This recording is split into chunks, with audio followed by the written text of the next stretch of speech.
Hello guys, welcome back to my YouTube channel. මාත් Dinuka tech YouTube channel එකෙන් ගෙනත් තියෙන ඔයගලන්ට වෙනදාම සුබ වීඩියෝ. ඉතින් අර වැඩි කරන වීඩියෝ එක මතක් කරන my YouTube channel subscribe කරලා ඊට අපිට තියෙන bell icon එක all දාන්න කියලා. ඉතින් මාත් ඔයගලන්ට ගෙනත් තියෙන 2026 ඔයගලන්ට 40000 ඉඳන් 40000ට අඩු price වල මිල තියන ෆෝන් පහක් ගැන තමයි මාත් කතා කරන්න යන්නේ. එහෙනම් අපි බලමු මේ ෆෝන් පහ මොනවද කියලා. එහෙනම් වීඩියෝ එක.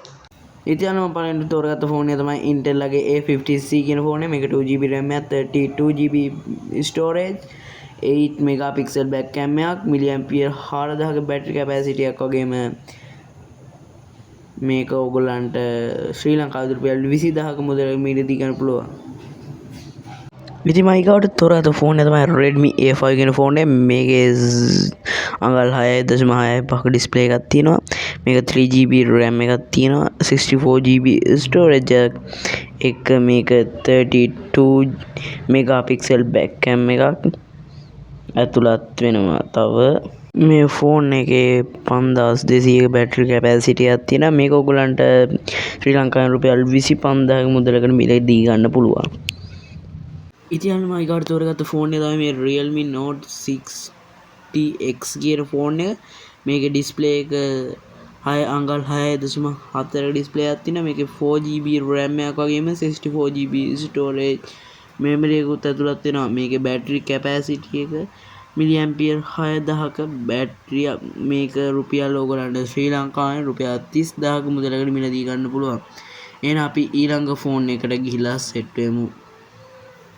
ඉතින් මම ඊගාවට තෝරගත්ත ෆෝන් එක තමයි මේ Motorola Moto G5 කියන ෆෝන් එක. මේකේ අඟල් 6.67ක ඩිස්ප්ලේ එකක් තියෙනවා. මේකේ RAM එක 4GB RAM එකක් 64GB storage එකක් ඇතුළත් වෙනවා.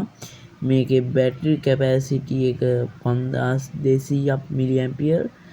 මේක රුපියල් ඕගලන්ට 34000කට මිලදී ගන්න පුළුවන් ශ්‍රී ලංකාව ඇතුළත. ඉතින් මම අන්තිමටම ගෙනත් තියෙන ඔයගලන්ට මේ Infinix Hot 60i කියන ෆෝන් එක. මේකේ අඟල් 6.67ක ඩිස්ප්ලේ එකක් ඇඩ් වෙනවා. මේකේ 16GB RAM එකක් ඇතුළත් වෙනවා. 128GB RAM එකක් ඇතුළත් වෙනවා. මේකේ milliampere 5100ක බැටරි එකක් ඇතුළත් වෙනවා. මේක ඔයගොල්ලෝ ශ්‍රී ලංකාවේදී මිලදී ගන්නවා 40000ක මුදලකට මිලදී ගන්න පුළුවන්. ඉතින් මාත් කියන වීඩියෝ හොඳයි නම් like එකක් දාගෙන යන්න. එහෙනම් අදට ගිහිල්ලා එන්න.